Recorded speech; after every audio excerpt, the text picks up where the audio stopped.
Alô, alô? Vocês me ouvem?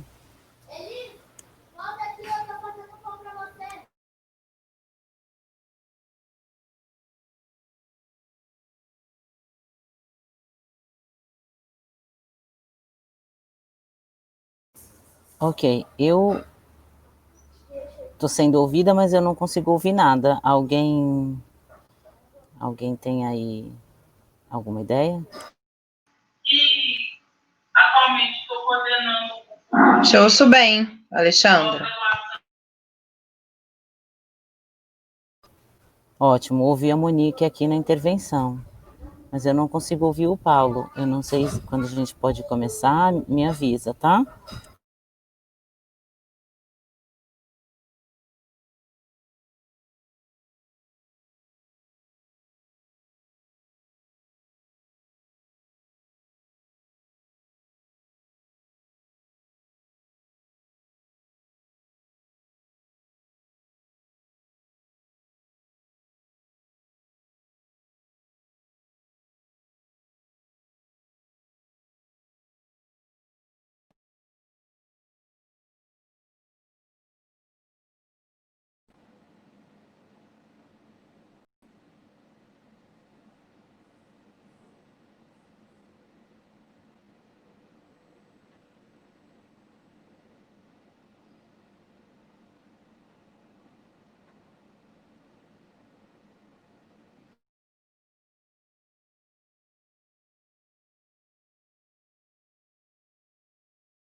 Pessoal, vocês estão conseguindo ouvir o Paulo?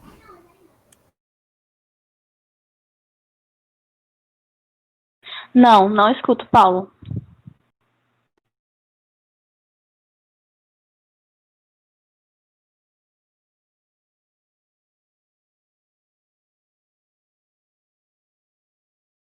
Pessoal, o Paulo estava me dizendo aqui que vai sair da sala e vai entrar de novo, porque ele fez uma apresentação aqui e todos nós perdemos. Então ele vai sair e entrar de novo para a gente ver se a gente consegue ouvi-lo.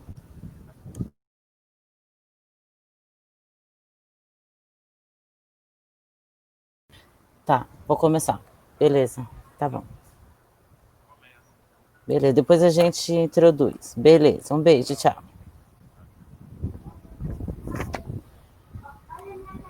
Olá, tudo bem, pessoal? Vocês estão me ouvindo? Vai avisando aqui no chat. O Paulo me pediu para ir começando, porque eles estão com alguma dificuldade lá no Instituto. E aí, até que isso se resolva, para a gente não perder muito tempo, a gente vai começar. Eu compartilhei com você. Bom, antes disso, eu queria primeiro agradecer, né, pela presença de vocês nesse momento. Queria também desejar a vocês que vocês permaneçam aí nas casas de vocês e possam fazer possam manter, né, a tranquilidade e nesse momento tão difícil que a gente está enfrentando no mundo. Agora, meu nome é Alexandra, para quem não me conhece, eu sou diretora do programa do CEGIL para o Brasil. O CEGIL é o Centro pela Justiça e o Direito Internacional, uma organização que tem base em 4 países e que representa pessoas em todos os países das Américas. Então, o primeiro escritório do CEGIL fica em Washington e é a sede. O segundo maior fica na Costa Rica, onde também está a sede da Corte Interamericana de Direitos Humanos. O outro escritório está no Brasil e o último escritório está na Argentina. Todos os escritórios, exceto o meu, cuidam de mais de um país. Mais uma vez que o Brasil tem proporções continentais, eu só cuido do programa para o Brasil mesmo. Os outros todos têm mais países. E aí o Seju tem 30 anos de litígio estratégico em diversos temas sobre direitos humanos em toda a região. A especialidade do Seju é no Sistema Interamericano de Direitos Humanos, em que a gente tenta avançar através da ferramenta do litígio, que é processar estados ante sistemas internacionais, para avançar nos parâmetros e nas legislações para melhorar o aparato de direitos nos estados, né? Eu preparei uma apresentação que eu compartilhei com vocês o link. Por favor, usem o link que eu compartilhei e não o que o Paulo passou, porque o que eu compartilhei com o Paulo estava fechado, mas agora eu já abri, então quem entrar pelo link que eu mandei vai conseguir direitinho acessar a apresentação. A encomenda que me foi feita era basicamente para trabalhar litígio estratégico no Sistema Interamericano de Direitos Humanos. Então, eu vou começar falando um pouquinho da estrutura, porque eu não sei qual é o grau de familiaridade que cada um de vocês tem com o Sistema Interamericano, né? Mas o Sistema Interamericano de Direitos Humanos é um órgão autônomo, independente da Organização dos Estados Americanos. Se divide entre a Comissão Interamericana de Direitos Humanos, aí vocês podem ver no segundo slide, aqui do lado esquerdo embaixo, tem aí a fotinho da Comissão Interamericana, da sede, e do lado direito, embaixo, vocês vão observar o símbolo da Corte Interamericana de Direitos Humanos.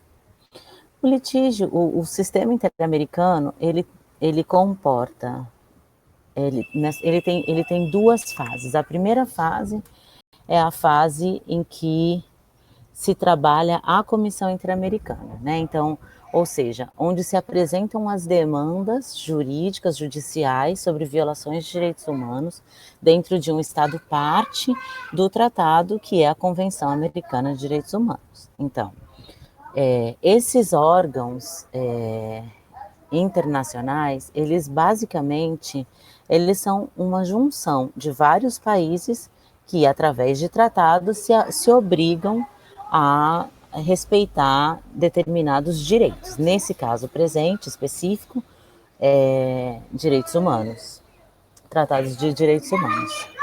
Só um minutinho, por favor.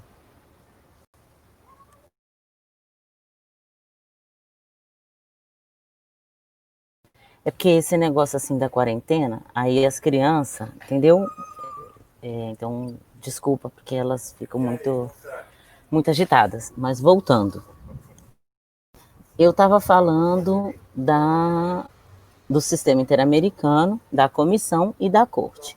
A Comissão, ela é composta por 7 membros. Sim, somos mães e pais trabalhadores de home office, né?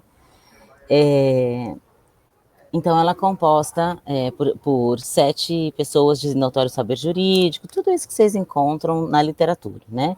Que tem um assento dentro de uma comissão que analisa violações de direitos humanos em cada um dos 35 países da América Latina. Esses grupos, né, esse grupo de pessoas, ele é apoiado por uma secretaria executiva, que fica baseada em Washington, e eles têm basicamente 2 procedimentos. Um procedimento de casos e petições e um procedimento de medidas cautelares, né? No procedimento de casos e petições, as pessoas, né, que tiveram seus direitos violados, elas podem apresentar para esse órgão uma reclamação, né, que um Estado violou um direito delas. Qual direito? É qualquer direito? É igual o direito interno? Não. Precisa ser necessariamente um direito que está baseado na Convenção Americana, agora, ou na Declaração Americana. A Convenção e a Declaração Americana são dois tratados, né? A Convenção, um tratado internacional, a Declaração, uma declaração que tem força também de tratado, que representam no âmbito internacional os mesmos direitos que a gente tem no âmbito interno. Só que quando a gente faz a apresentação de uma situação, né, de um caso específico no sistema internacional, nós estamos buscando a violação, uma violação a algum direito que seja de responsabilidade do Estado, né? Então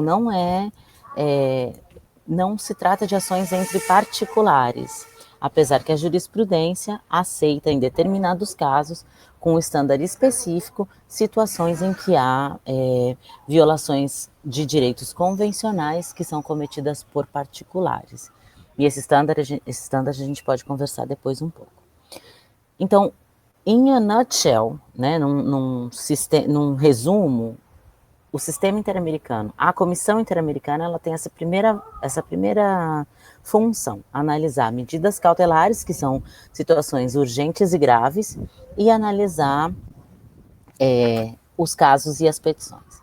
Hoje a gente não vai trabalhar medidas cautelares, porque não caberia numa discussão. A gente está agora, a discussão que eu vou fazer com vocês é uma discussão estratégica, muito mais ampla, sobre o que é o litígio, para que serve, quando utilizar, onde apresentar o seu processo.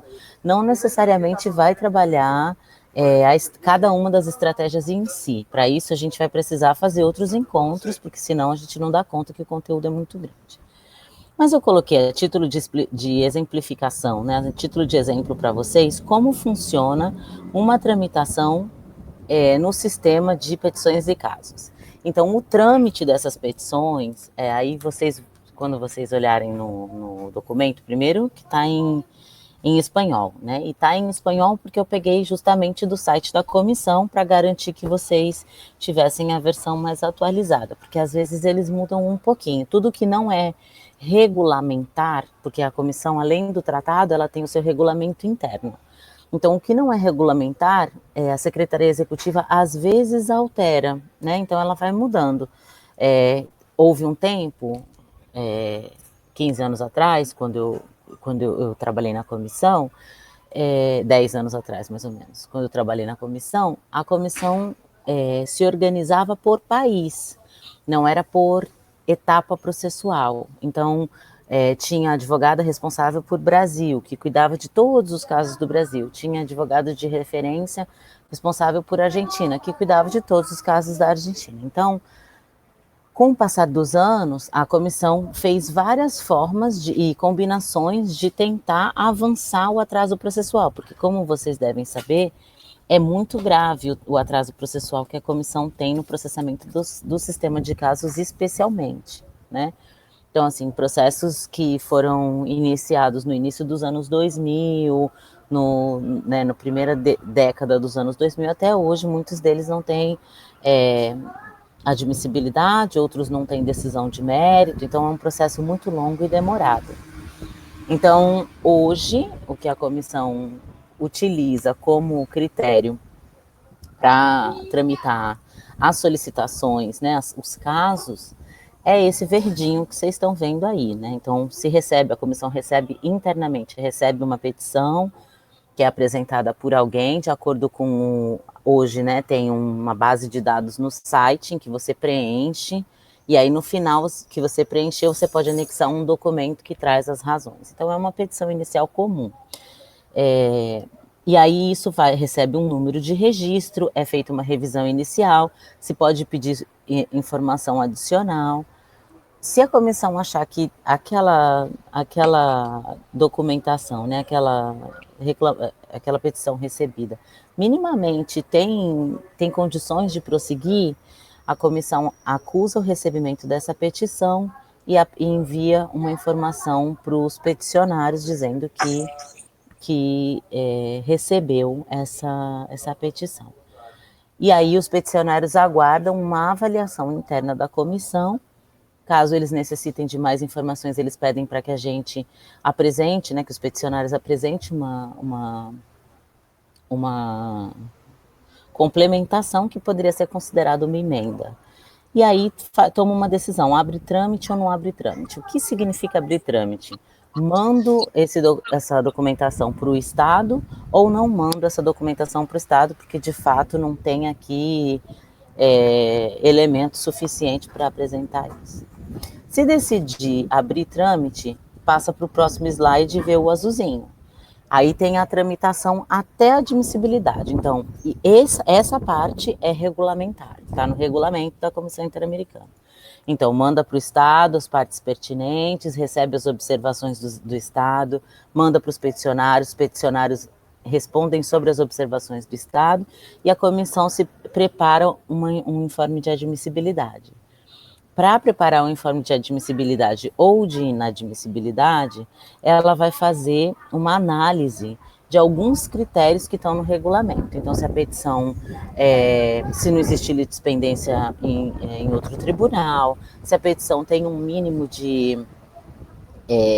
se os fatos alegados podem ser caracterizados como verdadeiros, se os recursos internos foram esgotados, tem diversas possibilidades, diversos elementos da convenção que a comissão analisa.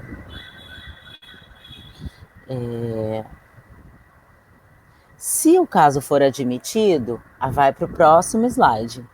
Você tem, então, admitiu você apresenta o que seria no direito interno as alegações finais, né, de um processo judicial. E aí se recebem as alegações de mérito da parte peticionária, as alegações de mérito do Estado, pode ser realizada uma audiência pública durante um dos períodos de sessões e se prepara um informe sobre o mérito, né, que vocês vão ver aí um informe de fundo. A partir daí, se faz um plano de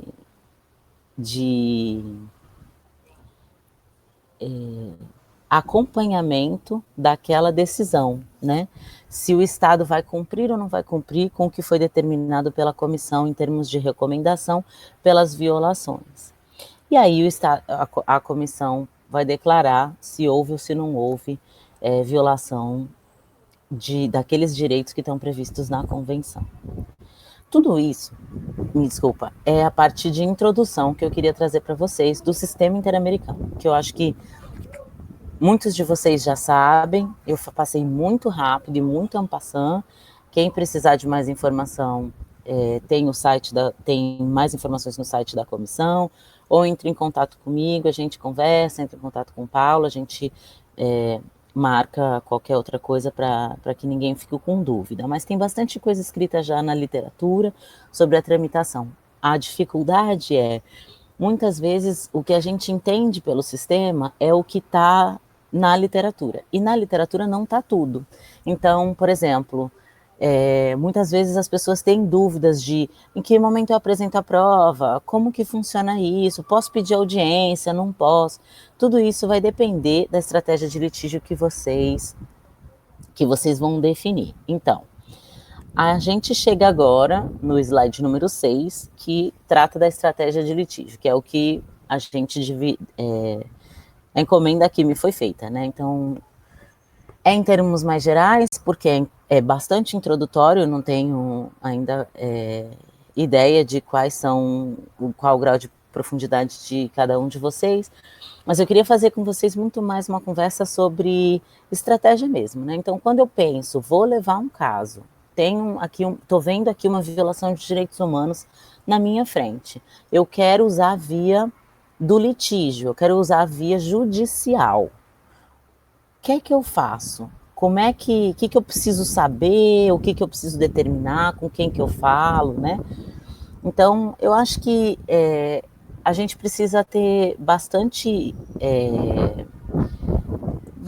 tranquilidade, mas também bastante responsabilidade na hora de decidir o que a gente vai fazer, com qual caso e como, e por que a gente utiliza determinada via ou não. Então, eu preparei para vocês aqui 6 perguntas que são importantes a gente responder quando a gente estiver pensando em litígio estratégico.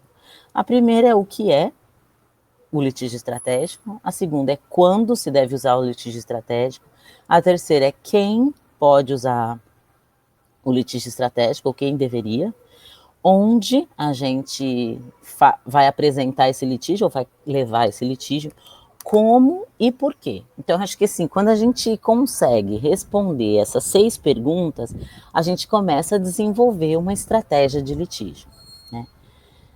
No próximo slides, eu estou só problematizando com vocês, porque eu quero, de fato, ouvir vocês durante as perguntas, né? Então, acho que uma das observações que eu faço aqui é, antes da gente pensar em utilizar o litígio estratégico como uma ferramenta de avanço nos direitos humanos, a gente precisa observar alguns elementos, né? Então, o primeiro elemento é qual que é o problema jurídico que a gente está lidando ali, que violação de direitos é essa, né? Quais são os objetivos que a gente tem através desse litígio? Quando, quem e como e onde se pode levar esse caso, aonde a gente vai litigar esse caso e a visão que a gente tem sobre o caso. Então, a primeira coisa que eu acho que a gente precisa ter muita atenção é qual que é o nosso objetivo com o litígio estratégico, né? Basicamente é judicializar uma situação para criar mudanças amplas na sociedade. Então, quando a gente parte do princípio que a gente vai adotar o litígio como estratégia, a gente está falando em corte, a gente está falando em tribunal, a gente está falando em sistema de justiça. O litígio estratégico, ele pode acontecer em diversos foros. Ele pode ser um litígio estratégico no âmbito doméstico, ele pode ser um litígio estratégico no âmbito administrativo, ele pode ser um litígio estratégico no âmbito internacional. Várias são as possibilidades nos quais a gente vai utilizar o sistema de justiça para lidar com uma violação. Então, quando a gente define por uma estratégia de litígio estratégico específico, a gente está, de uma certa forma, sopesando que a gente não necessariamente quer fazer assistência jurídica geral. E aí eu acho que é importante, principalmente para quem é da Defensoria Pública, para quem é de organizações de base, de sindicatos, ter isso em conta. Quando a gente pensa litígio estratégico, a gente não está pensando em uma estratégia de serviço jurídico mais ampla, né? De assistência ou assessoria jurídica ampla. E aí eu acho que isso é importante, por quê? Porque quando a gente define, para a gente ter como objetivo a estratégia, a gente vai ter que deixar algumas pessoas um pouco fora desse processo. Por quê? O litígio estratégico, ele busca algumas mudanças em políticas públicas e no comportamento dos estados e seus agentes. Então, você está trabalhando o que o pessoal chama de big picture. Você está analisando muito mais tão importante quanto ganhar um caso, é analisar, ou seja, tão importante quanto aquelas pessoas vítimas individuais tenham justiça para o seu caso, mas é o que esse caso é emblemático e representa para uma porção enorme de outras pessoas que também passam por situações semelhantes, mas que não necessariamente conseguem ter um caso tão amarrado com a responsabilidade do Estado naqueles processos, para os casos de litígio internacional, né? Então, são essas duas vias. Uma é garantir justiça para quem sofreu violação, mas a outra, que é tão importante quanto, é esse efeito mais ampliado de que aquilo vai ter uma mudança em política pública. O importante do litígio estratégico também é combinar estratégias de advocacy ou estratégias de incidência. Então, quando você tem, vamos supor, você tem uma violação de direitos humanos que está presente ali, violência policial, por exemplo, você ao mesmo tempo em que você apresenta um caso, em que você move a estrutura do jurídico para lidar com isso, é importante você elencar outras possibilidades de dar visibilidade, de fazer campanhas, de promover direitos de determinados grupos, de convencer outras pessoas que a violência policial é um problema, tá? Então, são várias estratégias que você vai utilizar, várias ferramentas complementares que você vai utilizando, que são muito importantes quando você está falando de litígio estratégico, porque só o jurídico não vai resolver. A solução dos problemas não vem do STF, né? E, assim como não vem da Corte Interamericana. Você precisa de outras coisas complementares e outras formas que complementem a estratégia jurídica. Os resultados que a gente pode tentar atingir, tentar conseguir alcançar através do litígio, eles têm um potencial grande de mobilizar governos e mobilizar estados a construir políticas públicas, né, e fazer coisas diferentes. Então, consertar uma lei que está ruim, por exemplo, Justiça Global teve um caso que trabalhou em que uma das coisas que se buscava era garantir a licença maternidade para as mães adotivas. Então, as mulheres que tinham seus filhos, não tinham, que adotavam crianças, não tinham direito à licença maternidade, enquanto que as mulheres que pariam suas crianças tinham direito à licença maternidade. Através do litígio estratégico desse caso, foi possível mudar a legislação e garantir que as mães adotivas pudessem, de fato, também ter direito à licença maternidade, né, com prazos razoáveis também. Então, são essas decisões que a gente precisa tomar quando a gente está pensando no litígio estratégico. O próximo slide vai trazer para vocês a pergunta de quando a gente deve realizar um litígio estratégico, ou quando seria oportuno, né? Lembrando que trabalhar estratégia é tentar olhar o máximo que você conseguir, o mais amplo que você consegue, uma determinada situação. Então, é importante utilizar estratégias complementares, né? Mas pensar assim, se faz sentido litigar aquele caso, e nesse fazer sentido, tentar entender quais são os fatores que nos levariam ou a litigar para ganhar um caso, ou alcançar o resultado que a gente quer, ou não, né? E aí, acho que é importante, quando a gente fala de sistema interamericano, a gente tem em consideração que existem requisitos na convenção que determinam quando você pode apresentar um caso para o sistema interamericano. Agora, existem violações diariamente, né? Então, a gente pode pegar um monte de situações diariamente que se convertem em violações de direitos humanos. Muitas dessas decisões, dessas situações de violação, podem ser construídas através de uma estratégia compartilhada ou compartimentalizada de litígio, mesmo pela via jurídica. Então, se você pegar, por exemplo, alguns movimentos sociais que lidam com questões específicas de violação de direitos humanos em um determinado território, de uma maneira muito até quase que integrada, se divide o trabalho dentro desse movimento. Um exemplo que eu vou trazer para vocês é o movimento Xingu Vivo para Sempre, e uma vez mais um exemplo da Justiça Global. Naquele lugar onde estava sendo construída a usina hidrelétrica de Belo Monte, um grupo de pessoas se reuniu para tentar barrar a construção dessa barragem.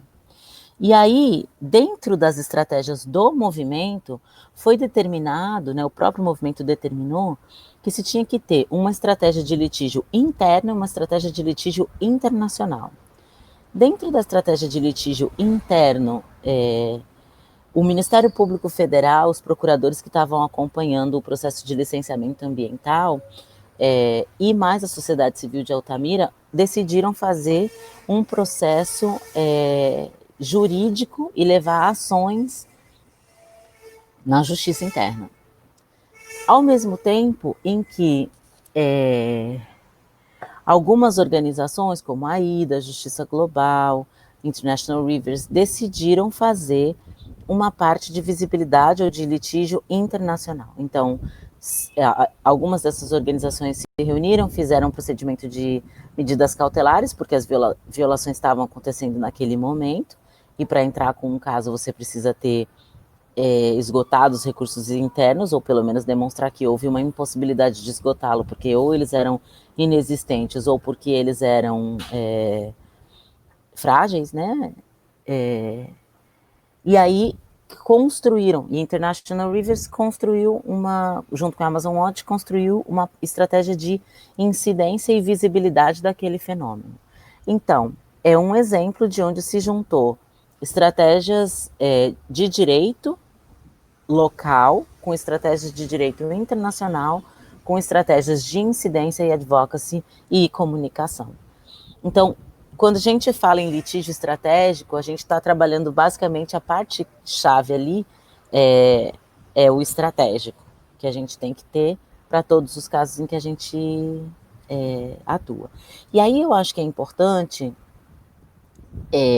pensar no seguinte: essa é um pouco da diferença que eu falei no início, né? Que da diferença entre um litígio estratégico e assessoria jurídica ou assistência judiciária, porque aí é diferente mesmo, você não tem como fazer essas escolhas para cada um dos casos que a gente tem no sistema interno.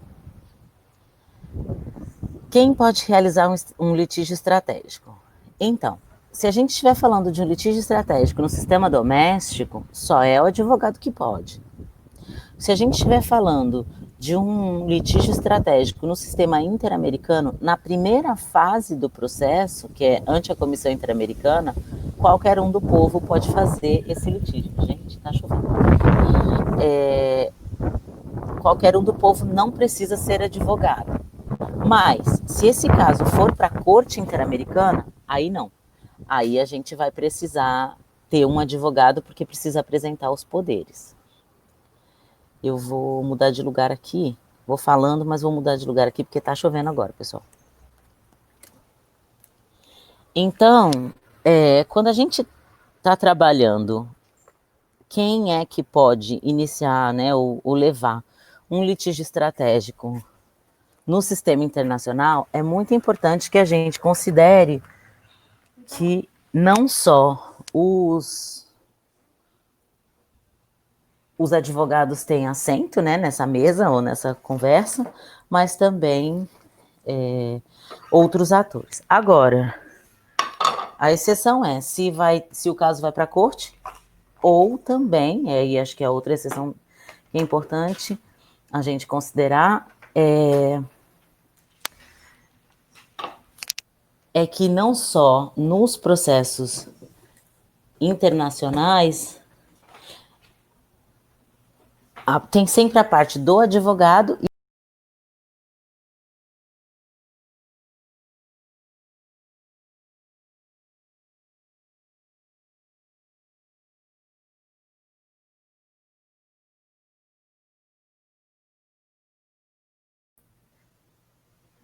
Alô? Alô? Alô, estamos ouvindo. Voltei? Que bom. Tá dizendo aqui que não consegue acessar minha câmera. Mas eles dizem que não sabe qual é o motivo. Então eu vou ter que continuar sem câmera. Tudo bem, pessoal? Tudo bem. Beleza. Cadê aqui? Voltando para a apresentação. Então, nessa hora, eu acho que é importante a gente entender também, analisar, dentro da análise de quem pode realizar o litígio, que tem duas partes, né? Então, tem a parte que apresenta o litígio no sistema internacional e a parte, ou no sistema interno e doméstico, e a parte que vai ser processada. Acho que é importante a gente ter em conta de que a parte a ser processada nos processos do sistema interamericano é sempre o Estado parte, tá? A gente não processa, por exemplo, empresas pelo sistema internacional de direitos humanos. A gente não pode processar empresas nesse processo. A gente não pode apresentar, por exemplo, particulares. A gente não pode processar especificamente pessoas, ou seja, ninguém pode processar a milícia no processo internacional, nem o tráfico de drogas, nem a Vale, tá? São tipo só o Estado que a gente pode processar nesses. E aqui nesse slide tem uma pergunta também, né? Se organizações ou pessoas não listadas como parte no processo podem intervir ou se envolver. E aí eu acho que tem um elemento que é bem parecido com o sistema doméstico, que tem a ver com os amigos, né? Que se pode apresentar amigos como a gente pode apresentar para o STF, como foi apresentado hoje, inclusive. Então, eu acho que são esses elementos que tem que ser analisados quando a gente vai pensar quem pode e quem não pode realizar um litígio estratégico. Lembrando que a gente está trabalhando, eu vou falar isso várias vezes, numa lógica em que o litígio é uma das ferramentas da estratégia, e não é a mais importante. Próximo slide, a gente trabalha um pouco com onde é que a gente apresenta o litígio estratégico. Eu falei um pouco para vocês sobre as opções no sistema interno, sistema nacional, sistema estadual, sistema federal, dependendo do país, a Corte Constitucional, também dependendo do país. Mas e no âmbito internacional? Existem outras possibilidades? Eu vi que alguns de vocês podem ter tido aula, acho que semana passada, com outro professor que trabalhou um pouco do sistema ONU com vocês, né? Ou como parte dessa iniciativa aqui do Instituto. Então, eu acho que aqui a pergunta,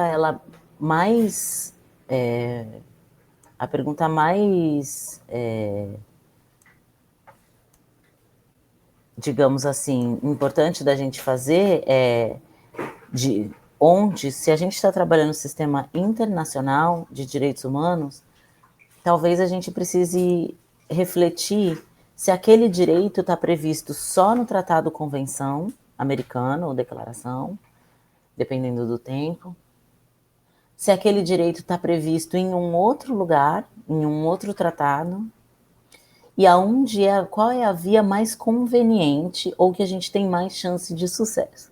Como eu disse, o CEGIL se dedica especificamente a trabalhar os casos no sistema interamericano de direitos humanos. Mas existem outras vias, né? Tem o sistema ONU, de corpos de tratado da ONU. Então, por exemplo, se a gente está trabalhando tortura, tem a Convenção contra a Tortura da ONU, em que se poderia, através do Comitê contra a Tortura, ser apresentado um caso de litígio naquele espaço. Discriminação racial, também tem a CERD, o Comitê para Eliminação da Discriminação Racial, que poderia também analisar casos de racismo através do litígio com decisões também importantes e vinculantes, porque são de tratados, que são órgãos de tratados. Agora, o CEGIL, por exemplo, eu vou dar 2 exemplos de casos em que a gente optou por fazer o litígio do caso no sistema interamericano. Então, e quais são as razões pelas quais a gente decidiu fazer no sistema interamericano e não, por exemplo, no sistema ONU. O caso da favela Nova Brasília, né, que é o caso da chacina de 94 e 95, em que 26 pessoas foram assassinadas no Rio de Janeiro e 3 mulheres, 2 adolescentes, foram vítimas de violência sexual durante a operação policial. Esse caso a gente apresentou no Sistema Interamericano de Direitos Humanos. A gente poderia ter apresentado esse caso no Comitê contra a Tortura, por exemplo, né? Mas a gente optou por não fazê-lo. Por quê? Porque a gente tinha uma multiplicidade de vítimas. Então, a gente tinha mulheres vítimas de tortura para obter, de violência sexual como forma de tortura, para obter informação sobre onde estavam os supostos traficantes naquele momento. A gente teve pessoas que foram executadas sumariamente em razão da operação policial. A gente tinha, nesse processo, a gente tinha 2 adolescentes.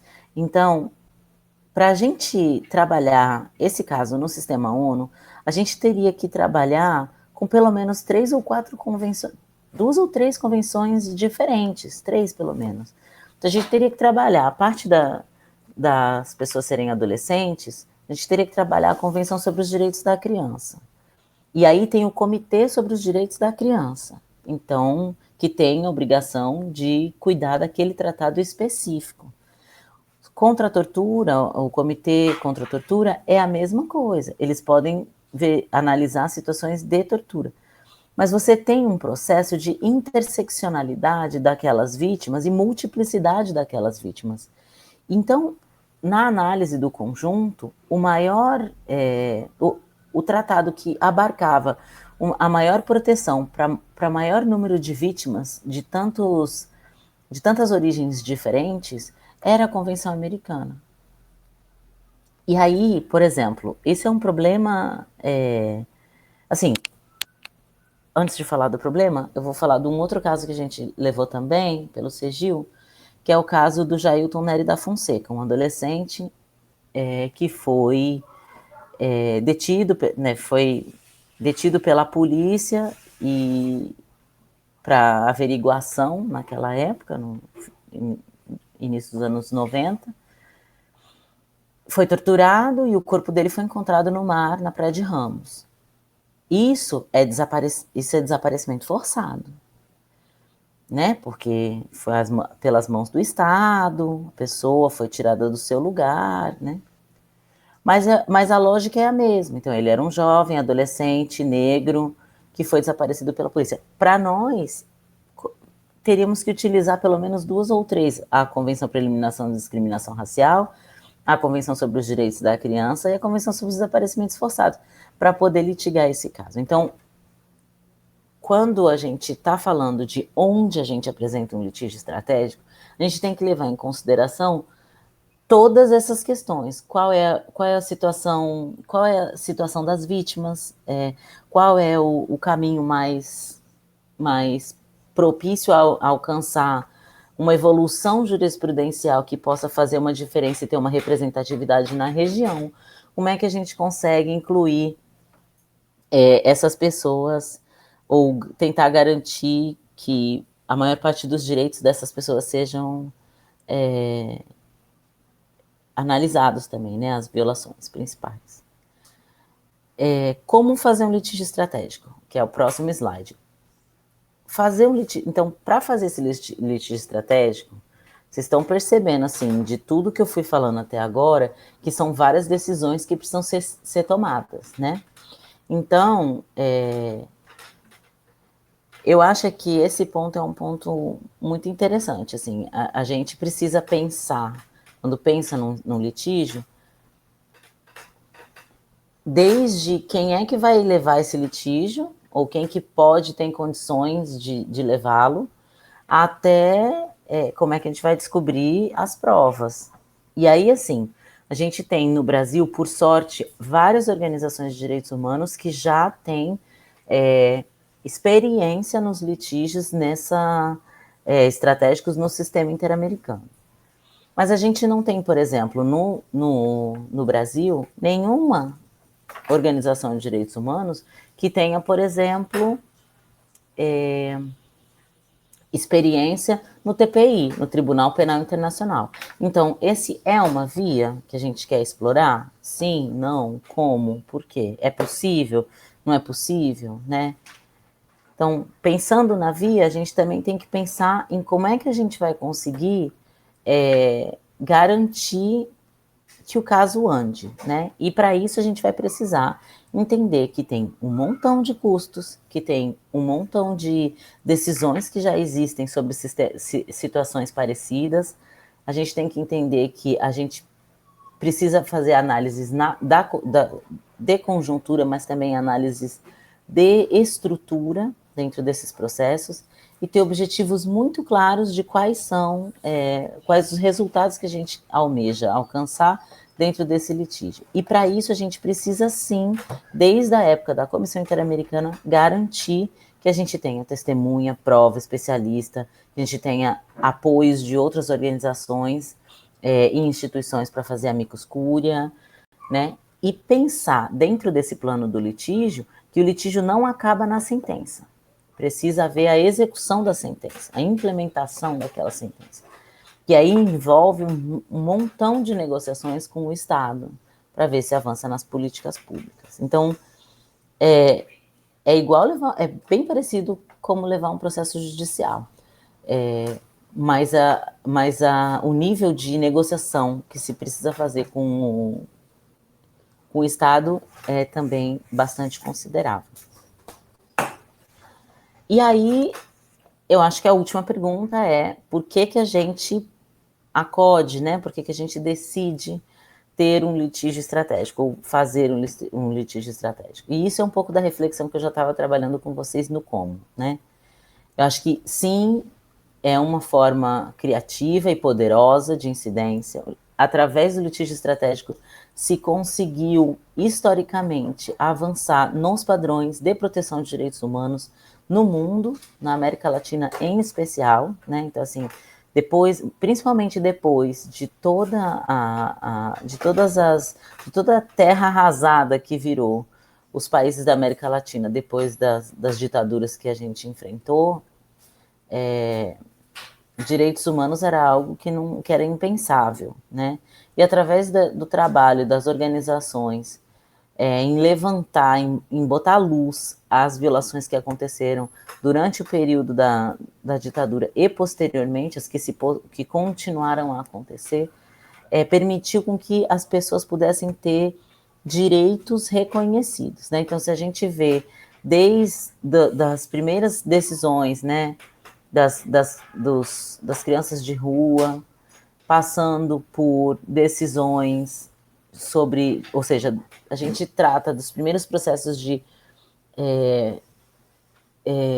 direitos civis e políticos, então, primeiro, a questão das crianças de rua, a questão da falta de nacionalidade, a patria das pessoas, a gente vai trabalhando direitos sexuais e reprodutivos, a gente trabalha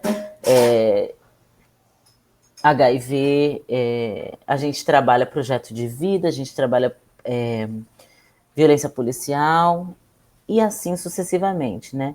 Até chegar nos direitos econômicos, sociais e culturais, que têm sido as principais, mais recentes mudanças na jurisprudência do sistema, né? Vão trazendo para a gente uma evolução na garantia de direitos e nas obrigações dos estados. Então, eu acho que, de fato, sim, é uma ferramenta muito poderosa e muito criativa. Com certeza é muito emocionante, porque, de fato, você consegue ver os resultados, né?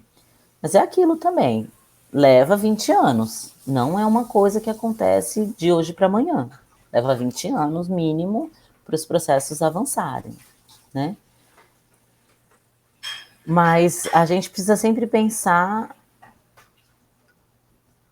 que, por mais que a gente queira uma mudança no mundo, né, a gente também está representando pessoas específicas, e a gente precisa buscar justiça para essas pessoas. Então, eu acho que não se trata de uma aventura, a gente precisa ter muita tranquilidade, precisa ter muito cuidado quando a gente se decide optar pelo litígio estratégico. E aí, acho que é isso. Queria saber se alguém tem dúvidas, sugestões, ver como é que está o tempo, essas coisas. Oi, estão me escutando? Sim.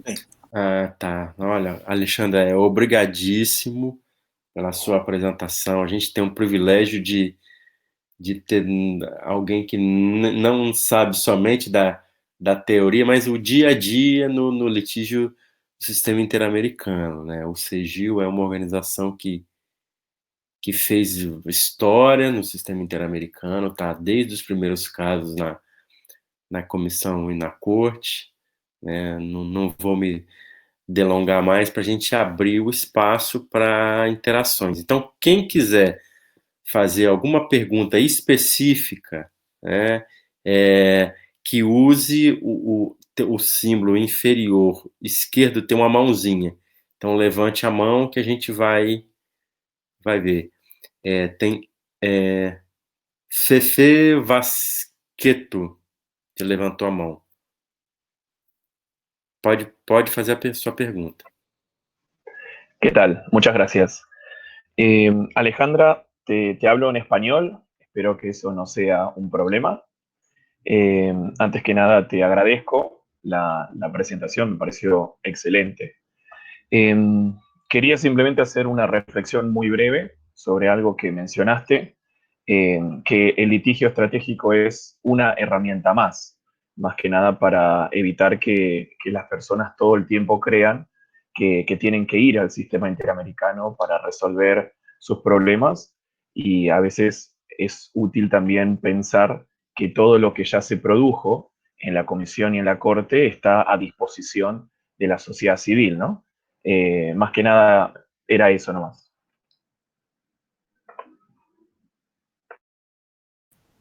Sim, Fefe, de fato, essa é a principal. Acho que isso é do ponto de vista do CEGIL, eu acho que essa é uma das principais recomendações que a gente faz, sabe? Porque o litígio, ele é de fato uma coisa importante, mas os estándares já avançaram muito. A gente está num momento agora de ter que defender o mínimo, né? Por exemplo, eu sempre falo que aqui no Brasil eu achava que eu era revolucionária, mas aí, de repente, eu me pego tendo que defender a Constituição, sabe? E isso, para mim, é bastante interessante de notar. Mas na minha percepção, o litígio ele precisa ser considerado como apenas uma ferramenta a mais, que tem um potencial de transformador, sim, mas que não é a última palavra, porque, de fato, essas decisões elas precisam ser implementadas no âmbito doméstico. E aí o que eu acho que o pulo do gato aí, né, o mais interessante nesse processo é que aquele parâmetro já construído serve para casos similares em outros lugares, né, em outros lugares da região. Então, acho que eu tenho muito acordo no que você colocou.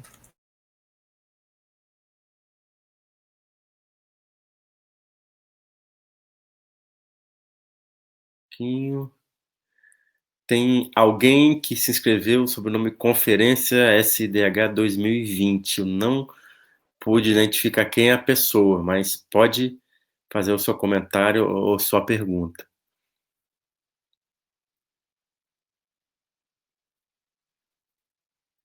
Pronto, estão me escutando? Sim, eu estou ouvindo. Tem alguém que levantou a mão? Conferência SIDH 2020.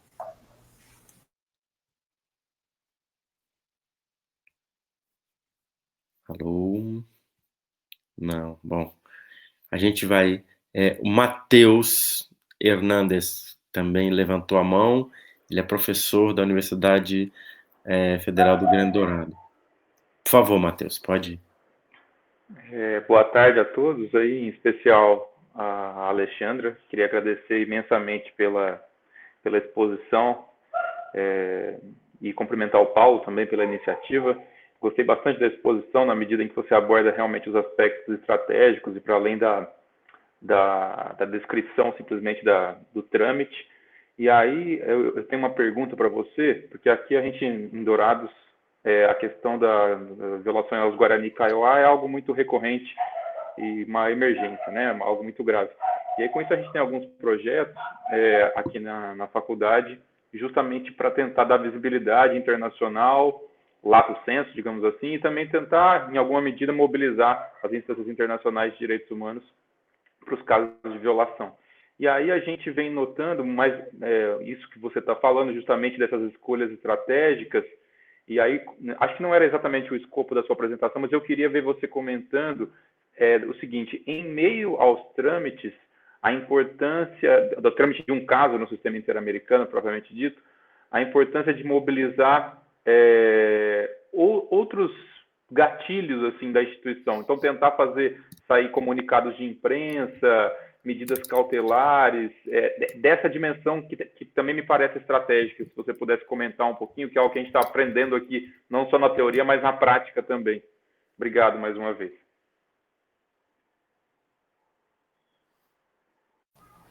Oi, Matheus. Sim, eu acho que isso é fundamental, e nos Guarani Kaiowá, desde alguns anos, 5 talvez, Monique me corrija se eu tiver por fora aqui, a Justiça Global tem trabalhado com muito apoio direto, né, inclusive com o CIMI, por exemplo, em avançar em mobilizar esses gatilhos que você comenta, no caso dos Guarani Kaiowá, né. Eu acho que, depois dos esforços que foram feitos no processo de construção da medida cautelar e do caso, eu acho que é muito importante, e eu tenho visto um crescente no sentido de utilização de outras ferramentas. Acho que, para além do caso dos Guarani Kaiowá, você tocou num ponto muito importante que eu não teria oportunidade de tocar se não fosse através da sua fala. Que é isso, assim, num processo de análise estratégica, eu falei lá no início que a gente precisa analisar a ferramenta jurídica como uma parte de um todo, dividindo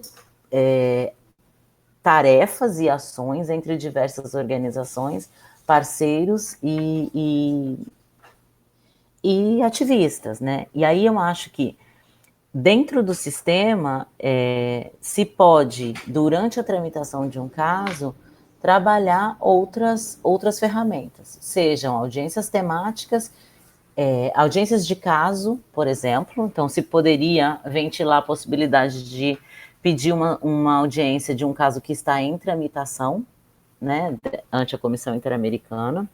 Poderia solicitar, visibilizar situações de violação tão profundas que gerem reações de comunicados de imprensa. Aí eu acho que é importante pensar também que, em determinados temas, existe duplicidade de relatorias na Comissão Interamericana e no sistema ONU.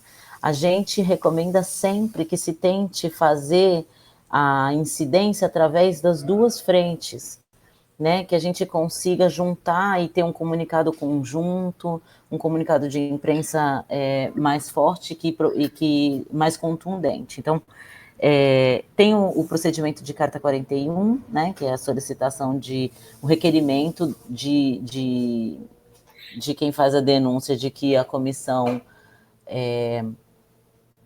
requisite informações do Estado sobre uma situação específica. E aí vários grupos, principalmente os grupos povos indígenas, têm feito e fizeram historicamente com a relatoria de povos indígenas da ONU e a relatoria de povos indígenas da Comissão Interamericana, muito avanço para adicionar esses gatilhos. Outro que sempre trabalham junto é liberdade de expressão na Comissão Interamericana, liberdade de associação no sistema ONU.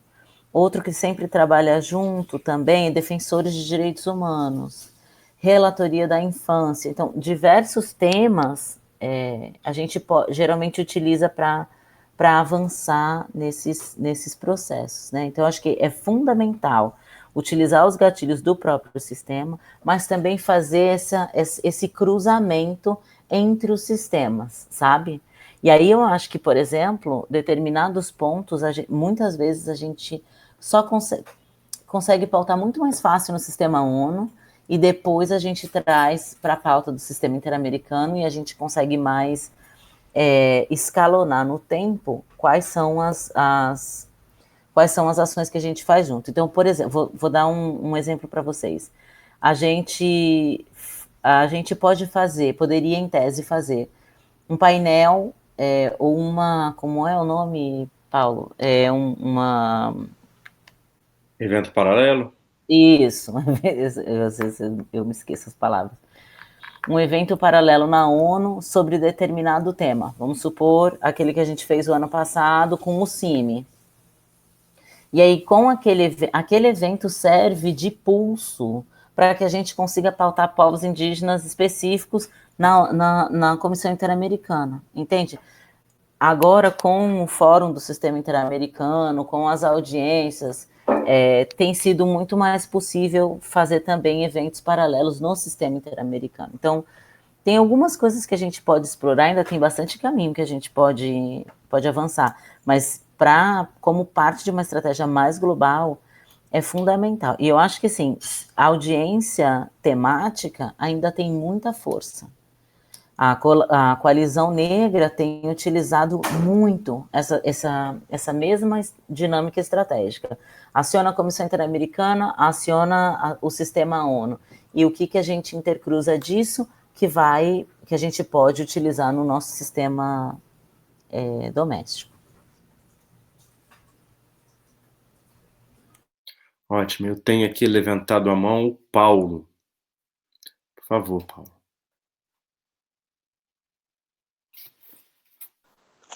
Boa tarde a todos e todas. Paulo Velten, aqui da Federal do Espírito Santo. Em primeiro lugar, parabéns pela iniciativa e pela palestra também. Eu gostaria de saber, principalmente nesse evento do Covid, que está acontecendo com essa pandemia, me parece que haverão possibilidades de se mapear muito claramente as comunidades que serão extintas ou dizimadas por essa tragédia humanitária que a gente está vivendo agora. Eu já via no Ceará, tem uma comunidade específica lá que está sendo dizimada em função da pandemia. Vi também algumas notícias de que as atitudes do antepresidente teriam sido denunciadas na ONU pela Comissão de Juristas da Democracia, na ONU não, desculpe, na Tribunal Penal Internacional.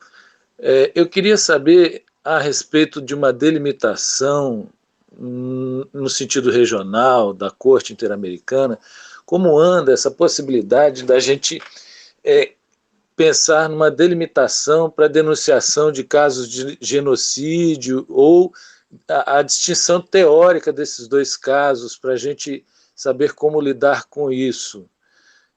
Na medida que o genocídio, obviamente, seria no TPI e outras situações seria na Corte Interamericana. Eu queria saber se você tem alguma distinção melhor teórica a esse respeito, porque eu acho que essa é uma metodologia que a gente vai precisar desenvolver na medida em que, com essa pandemia, certamente nós teremos comunidades inteiras dizimadas, e aí é um assunto que, principalmente os movimentos negros aqui do Espírito Santo, tem isso muito característico, né, de o extermínio do povo negro. A gente já fez um documentário por aqui, demonstrando, por exemplo, que na greve da PM só quem morreu eram os jovens negros e com carimbo do sistema socioeducativo, então foi uma morte muito seletiva. Então eu gostaria de saber a respeito da diferença em termos da jurisprudência da Corte Interamericana, de simples violação do direito à vida ou eliminação específica de tipos específicos de grupos sociais. Me fiz entender? Sim, é difícil essa pergunta. Vamos lá. Primeiro, agradecer pela pergunta, porque eu acho que realmente me traz a oportunidade de avançar um pouquinho aprofundar um pouquinho no que eu estava falando sobre os caminhos, né? Com relação às jurisprudências da Corte e o TPI, de teórico, o que a gente tem? O teórico do TPI é basicamente assim, é um tribunal penal.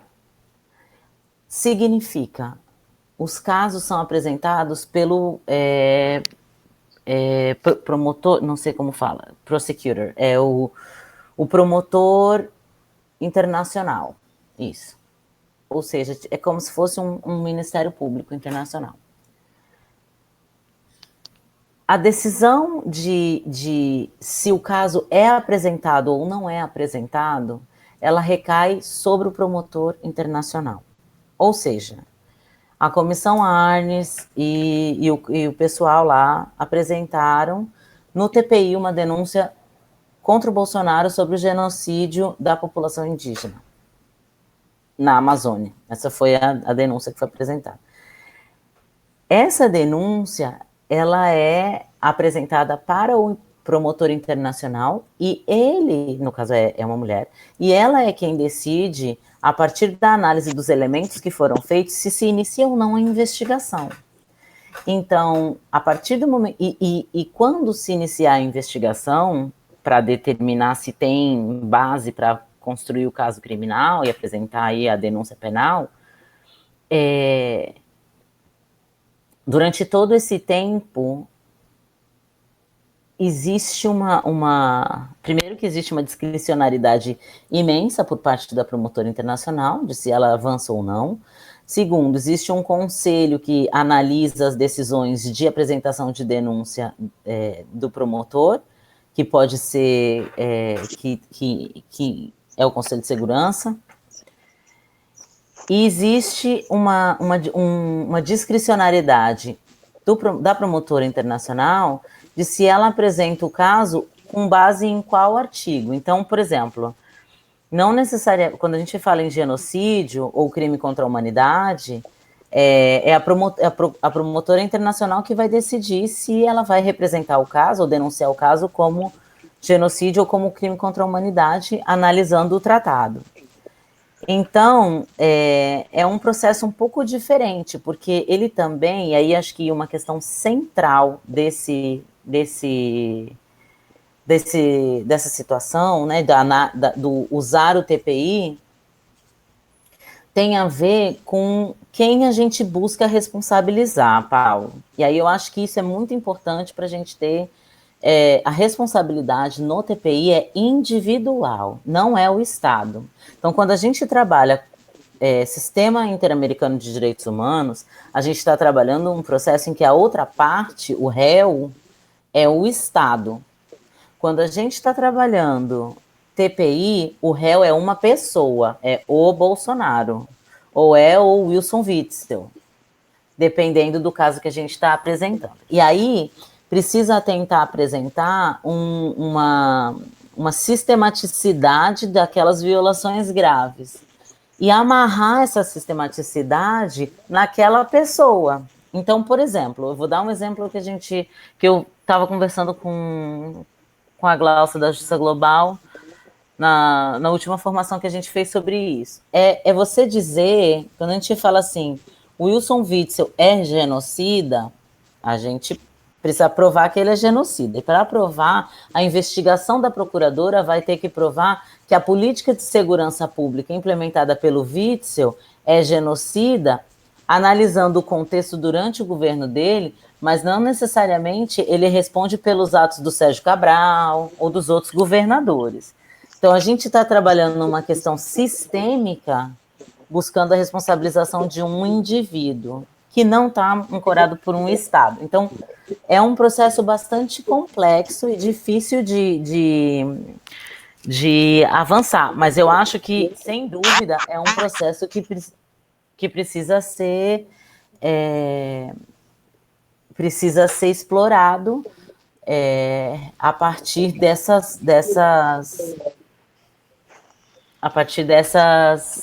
desses avanços. Agora, eu acho que com relação à extinção de determinadas comunidades, né, pela Covid, eu acho que o caminho talvez natural que eu recomendaria, né, ou que eu pensaria em primeiro lugar, quando a gente está trabalhando estratégia, seria focar no Estado, nas respostas estatais, e não necessariamente nas respostas do indivíduo presidente, né, que está ocupando aquela cadeira agora. Pelo menos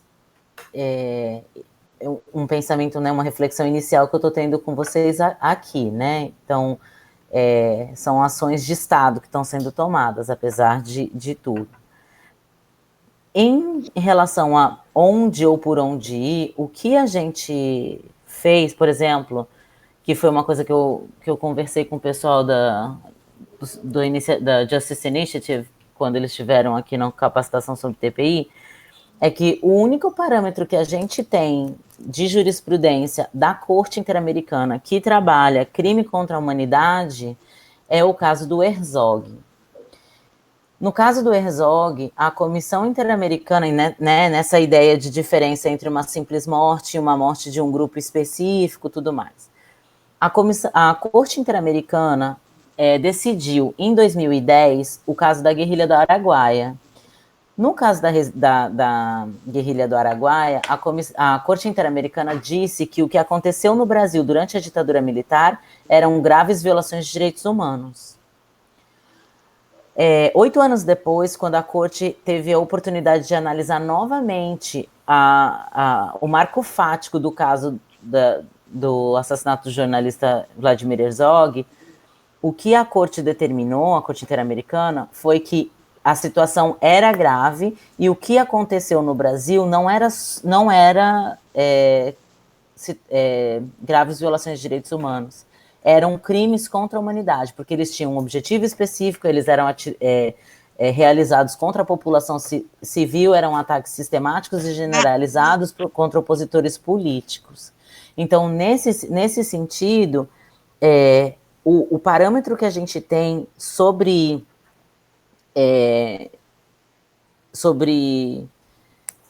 crime contra a humanidade no Brasil é um parâmetro que foi, sim, levantado pela Corte Interamericana com a sentença do Vladimir Herzog. Então, são caminhos possíveis, né? E aí eu acho que, na sentença do Vladimir Herzog, o que a Corte faz é dizer assim, olha, o Brasil, o Estado do Brasil, durante a ditadura de 64 a 85, praticava crime contra a humanidade. É diferente de uma pessoa. E aí eu acho que isso também é coisa que a gente precisa continuar explorando quando a gente está trabalhando estratégias de litígio. Não sei se eu respondi muito, mas foi o que eu consegui. Ok, obrigado. Estou satisfeito. Poxa, que aula que a gente teve agora também de TPI, de crime. Eu só levantei essa questão, assim, você me permite, Paulo? Sim, lógico. Porque aqui, nós temos, no Espírito Santo, nós temos uma situação muito específica. Desde 2009, nós temos medidas provisórias contra o Estado do Espírito Santo em função do tratamento dado aos jovens infratores em conflito com a lei. Então, é um caso que já tem precedência dentro da Corte. A minha pergunta se direciona a se a gente, com a Covid, conseguir demonstrar uma falta de cuidado do Estado e a gente tiver um número de vítimas muito grande em determinada situação, só para você, sem querer me alongar, assim, dos jovens que morreram na greve da PM, todos tinham carimbo do sistema socioeducativo. Então, há uma ação de Estado contra a juventude capixaba, entende? Então, talvez a gente conseguisse evidenciar isso. Mas, enfim, isso demanda muito mais conversa, é só para colocar essa questão. De qualquer forma, muito obrigado pelas observações aí, pelas respostas. Tá ótimo, obrigado. Paulo Eu Welter acho que a também. gente precisa continuar essas conversas, porque são muito boas. Nessas horas é que a gente consegue pensar possíveis estratégias, né? Exatamente. Eu tenho uma pergunta, a gente poderia tem uma pergunta por escrito, a gente podia pegar essa por escrito, e mais outra, o Matheus está com a mão levantada, né? Então, tem a do Jorge, que ele ele preferiu escrever. Obrigado, doutora Alexandra. Fez uma ótima explicação. Eu tenho uma dúvida. O procedimento do sistema interamericano é igual de formal que o sistema de justiça interno ou tem normas, procedimentos mais flexíveis? Eu acho que era importante saber isso, porque para iniciar um litígio, um precisa saber como o sistema lida com casos. E você é a pessoa mais adequada para dar a resposta. É do Fernando. Eu tenho uma pessoa inscrita, na verdade, com o nome da senha, Conferência SIDH 2020. Eu não consegui contatá-la aqui. Ela está com a mão levantada e se ela puder, de repente, escrever a pergunta, seria bom. E aí depois Sim? Não, é César Barro Leal. Ah, pronto, professor. Agora eu... Olha, Agora eu estou passando apenas para saudar a professora Alexandra, e o faço em nome do Instituto Brasileiro de Direitos Humanos, do qual sou presidente. Eu saúdo a senhora e, ao mesmo tempo, parabenizo pela exposição e colho esse ensejo para saudar o professor Paulo Lugon pela iniciativa, assim como os professores André Leite e Walter Moura do Carmo, que certamente estão na sala e são membros ativos e ilustres do Instituto Brasileiro de Direitos Humanos. Então, eu dou um abraço a todos vocês que estão participando dessa palestra virtual e estou ouvindo atentamente e peço que prossigam nessa sessão de perguntas. Era apenas isso, Paulo. Tá bom. Tá ótimo. Então, a gente ouviu aí do professor César Leal a mensagem de boas-vindas que teria sido dada antes, mas a gente tem essa nossa primeira iniciativa, a gente teve alguns problemas técnicos, mas está aí, e depois o Matheus, acho que está com a mão levantada também, né? Não sei se a Alexandra entendeu bem a pergunta, né? Se o procedimento... Entendi. Então tá ótimo. Então, com você. Vamos lá para a pergunta do Jorge. Jorge, é assim, o sistema interamericano, ele tem bastante mais flexibilidade durante a tramitação na comissão, tá? Quando a tramitação chega na corte, aí não tem jeito, os prazos são todos peremptórios e não tem conversa. Na Comissão Interamericana, existe uma flexibilidade informal, ou seja, todos os prazos estão regulamentados ou na própria convenção ou no regulamento interno da comissão. Mas, como a comissão tem um atraso processual gigantesco, muitas vezes é possível conseguir extensões de prazos, tá? Então, vou te dar um exemplo. Você recebe uma decisão de admissibilidade do seu caso, né? Então, apresentou, abriu o trâmite, mandou para o Estado, não, você apresentou suas observações e tal. A comissão decide admitir o seu caso, fala que esse caso é admitido e que vai analisar o mérito. Então, chega o momento processual de você apresentar as alegações finais de mérito. A comissão te dá um prazo de, acho que 4 meses, para você apresentar suas alegações finais de mérito, prorrogáveis por mais 2. Só que, às vezes, a comissão, quando você está vencendo o seu prazo, você pede mais prazo, muitas vezes a comissão acaba não processando aquele seu pedido de prazo. Sabe? Fica lá perdido, demorando a ser analisado e respondido para você. Nesse período, o seu prazo não vence, o seu prazo é suspenso, até o momento em que a comissão analisa a sua solicitação e responde se vai te dar um prazo maior ou não. Nossa recomendação é assim: chegou no final do seu prazo, que é de 4 meses, a comissão pode te dar um prazo de até 2 meses para você apresentar o documento, porque não pode passar de 6 meses. Chegou o final do teu prazo, pede uma extensão e espera. Só que não só espera sem fazer o processo, espera fazendo. Porque quando chegar a resposta da comissão dizendo que ela te deu ou não o prazo, você já tem o documento pronto para encaminhar. Então, às vezes, aí alguém pode pensar, poxa, 4 meses para escrever um processo, gente, que demora é essa? A demora é muito grande, porque você precisa analisar no sistema interamericano todo o que aconteceu no sistema jurídico interno. Então, assim, para analisar um processo de cabo a rabo em todo o processo da justiça interna do Brasil, tem casos que tem 25 processos internos. Tem casos que tem recurso de tudo, até o STF. Então, assim, e você precisa analisar cada movimento processual para poder fazer o seu caso.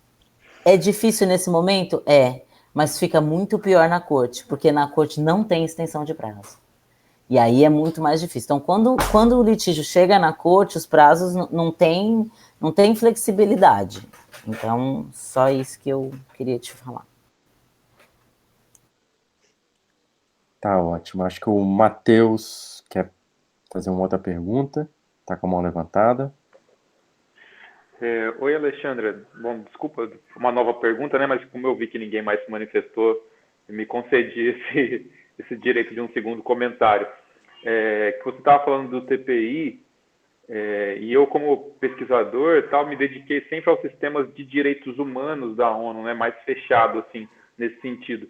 E aí uma alternativa que nos vem ocorrendo aqui, mais uma vez aqui em Dourados, e a minha pergunta vai ser o quanto isso é novidade, tanto do ponto de vista do ativismo, mas do litígio estratégico, e para você, o que você acha dessa estratégia, se você já viu sendo replicada, é que a ONU tem aquele escritório de prevenção contra genocídio, né, crimes contra a humanidade, que tem até falas no Conselho de Segurança, eventualmente, e eles têm uma metodologia, né, digamos, com aspas ou sem aspas, mais objetiva, né, de indícios de ocorrência de genocídio, de crime contra a humanidade, fatores de risco, né, eu falo o termo exato.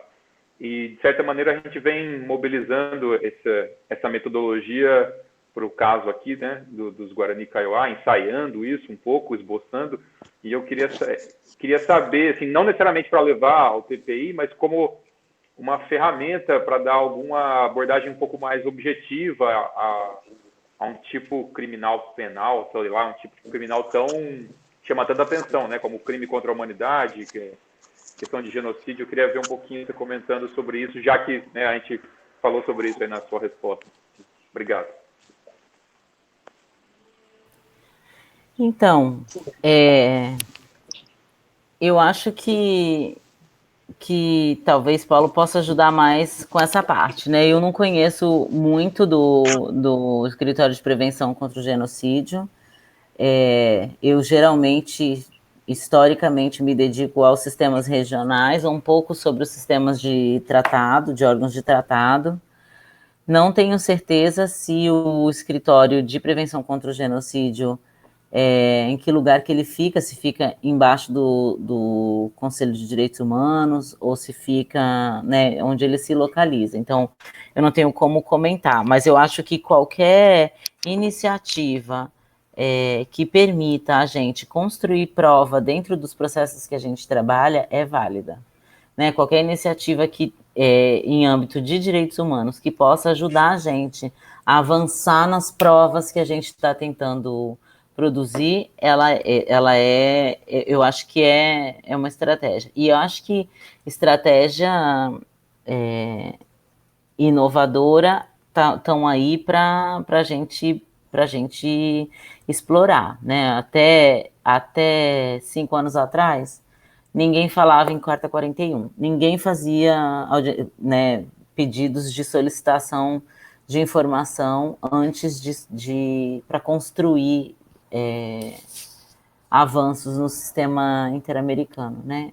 E a gente vai explorando à medida em que a gente vai tomando contato e aprofundando as relações. Então, sobre o escritório de prevenção, eu não tenho como comentar, mas acho inicialmente, que pode ser uma boa via.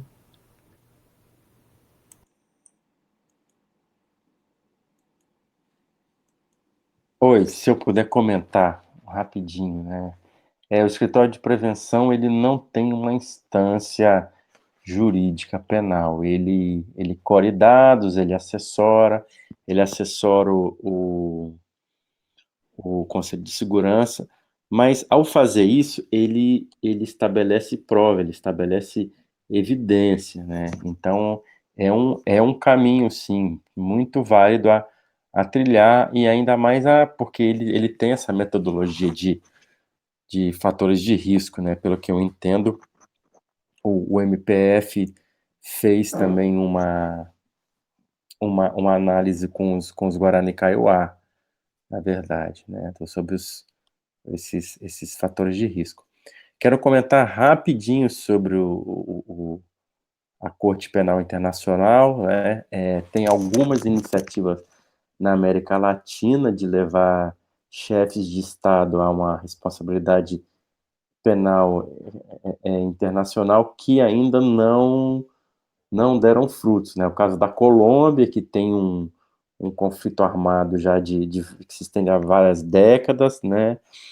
Tem o caso mexicano também, onde a Ayotzinapa foi a ponta do iceberg de um quadro de 30 mil desaparições num estatística oficial, num contexto de um regime democrático, né?